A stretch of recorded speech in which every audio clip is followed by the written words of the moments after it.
அவர்களும் தலைவர் கலைஞர் அவர்களும் அன்றைக்கு கழகத்திலே இருந்த மக்கள் திலகம் எம்ஜிஆர் அவர்களும் லட்சிய நடிகர் SSR அவர்களும் இந்த பசும்பொண்ணுக்கு வந்து அஞ்சலி செலுத்தியிருக்காங்க.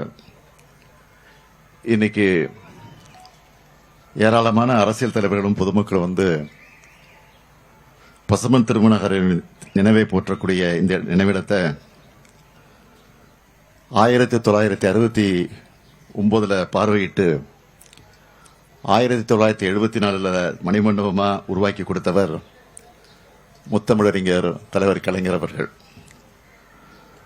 பாம்பன் பாலத்தை கட்டிய நீலகண்டன் அவர்கள்தான் இதையும் கட்டியிருக்கிறார். அதேபோல PK மூக்கியாதேவர் அவர்களுடைய முயற்சியால் அமைக்கப்பட்டு மதுரையில் இன்றைக்கு கம்பீரமாக நின்று கொண்டிருக்கக்கூடிய தேவர் சிலை திறப்பு விழாவுக்கு அன்றைக்கு குடியரசுத் தலைவராக இருந்த BB கிரி அவர்களை அழைத்துக் கொண்டு வந்து அந்த விழாவிற்கு தலைமை வகித்தவரும் நம்முடைய முத்தமிழறிஞர் தலைவர் கலைஞர் அவர்கள்தான். பசுமன் திருமணனுடைய நினைவை போற்றக்கூடிய புகழை சொல்லக்கூடிய வகையில் தலைவர் கலைஞர் அவர்கள் செய்த முன்னெடுப்புகளை தலைப்புச் செய்திகளாக சிலவற்றை மட்டும் நான் இங்கே பெருமையோடு குறிப்பிட விரும்புகிறேன். மதுரை ஆண்டாள்புரம் பாலத்துக்கு முத்துராமலிங்க தேவர் பாலம் என்று பெயர் சூட்டினார். காரைக்குடி அழகப்பா பல்கலைக்கழக அந்த பல்கலைக்கழகத்திற்கு தேவர் பெயரால் 25 லட்சம் மதிப்பிலான அறக்கட்டளையை உருவாக்கினார். 2007ஆம் ஆண்டு பசுமன் திருமணாருடைய நூற்றாண்டு விழாவை மாபெரும் அரசு விழாவாக கொண்டாடினார். பசுமன் திருமண நினைவகத்தில் அணையா விளக்கை அமைச்சது, தேவர் இல்லத்தை 10 லட்சம் ரூபாயில புதுப்பிச்சது, 9 லட்சம் ரூபாயில நூற்றாண்டு விழா வளைவு அமைத்தது, 9 லட்சம் ரூபாயில புகைப்பட கண்காட்சி, 4 லட்சம் ரூபாயில நூலகம், 5 லட்சம் ரூபாயில முடி இறக்கக்கூடிய இடம், 5 லட்சம் ரூபாயில பால்குட மண்டபம், 5 லட்சம் ரூபாயில முளைப்பாரி மண்டபம், நினைவகத்தை சுற்றி இருக்கக்கூடிய சாலையை கல் சாலையாக்கினது தலைவர் கலைஞர் அவர்கள். இப்படி நிறைய செய்து பெருமைப்படுத்தி இருக்கிறார். அது மட்டுமல்ல, பசுமன் திருமணனுடைய நூற்றாண்டு விழாவை முன்னிட்டு பசுமன் கிராமத்துக்கு மட்டும் மொத்தமா 2,05,45,000 ரூபாயில பல்வேறு பணிகளை செஞ்சு கொடுத்தது திராவிட முன்னேற்ற கழகத்துடைய அரசு. 1989 மிகவும் பிற்படுத்தப்பட்டோர்னு புது இடஒதுக்கீடு உரிமையை உருவாக்கி கல்வி வேலைவாய்ப்பில் இந்த சமூக மக்கள் முன்னேற வாய்ப்பு ஏற்படுத்தி கொடுத்தவரும் தலைவர் கலைஞர் தான். கழக ஆட்சி முதலாக உருவானப்போ பல்வேறு சமூகங்களை சார்ந்த பிரமுகர்கள் எல்லாம் தங்களுடைய மக்களுக்கான கல்வி மேம்பாட்டுக்காக கல்லூரிகளை தொடங்க திட்டமிட்டாங்க.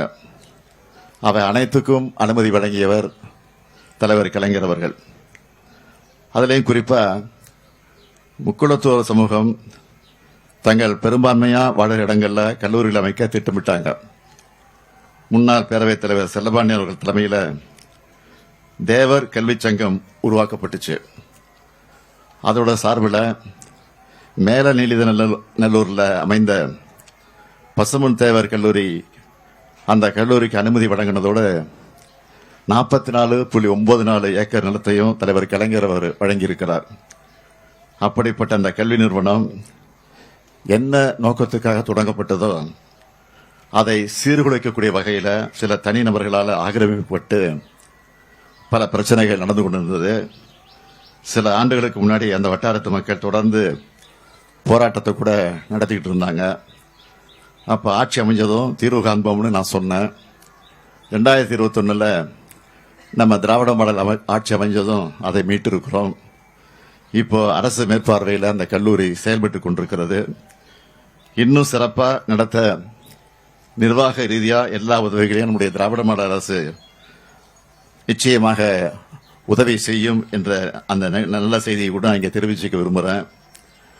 தேவர் ஜெயந்தி விழாவின் போது கூட்ட நெரிசலை தவிர்க்கக்கூடிய வகையில் வெயில் மற்றும் மழையிலிருந்து பொதுமக்களை பாதுகாக்க பசுமன் திருமகனார் நினைவிடத்தில் 1,55,00,000 ரூபாய் செலவில் புதுசா அமைக்கப்பட்டிருக்கக்கூடிய தெய்வ திருமகனார் முத்துராமலிங்க தேவர் அரங்கத்தை கடந்த ஆண்டு நான் தான் திறந்து வச்சேன். புதுசா பசுமன்ல ஒரு திருமண மண்டபம் அமைக்கணும்னு ஒரு கோரிக்கையும் வந்து கொண்டிருக்கிறது. அந்த கோரிக்கையை உடனடியாக ஏற்று 3 கோடி ரூபாய் மதிப்பீட்டில் தேவர் திருமகனார் பெயரில் திருமண மண்டபம் அமைக்கப்படும் என்று இந்த நேரத்தில் நான் உறுதியளிக்கிறேன். பசுமன் திருமகனாரை பற்றி தலைவர் கலைஞர் அவர்கள் குறிப்பிடும்போது, வீரராக பிறந்தார், வீரராக வாழ்ந்தார், வீரராக மறைந்தார், ஏன் மறைவுக்கு பிறகும் வீரராக போற்றப்படுகிறார்னு சொல்லுவார். அத்தகைய பசும்பொன்னரை போற்றுவோம், வணங்குவோம். நன்றி, வணக்கம்.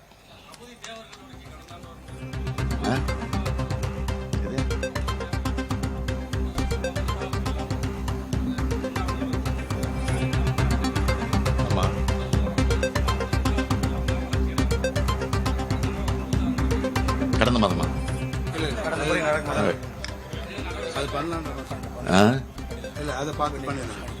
அது வந்து நடவடிக்கைகள் இருக்கு. விரைவில் முடிப்பதற்கான முயற்சியில் ஈடுபடுவோம்.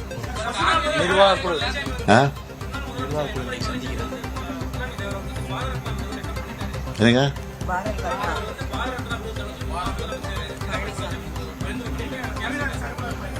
அதை நாங்கள் வழிமுறை காத்துக்கிட்டு இருக்கோம்.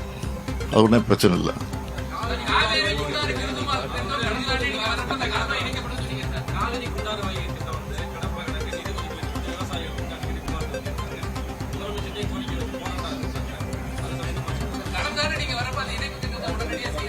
உடனடியாக சொல்ல முயற்சியில் ஈடுபடுவோம்னு சொல்லியிருக்கிறோம்.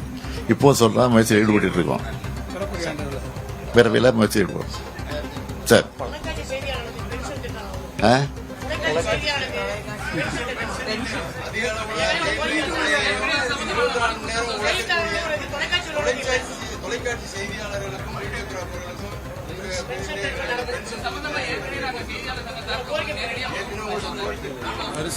இது உங்க மட்டும் இல்ல, தமிழகம் முழுவதும் கேட்டுட்டு இருக்காங்க. பரிசீலனை இருந்துட்டு இருக்கு. பார்ப்போம்.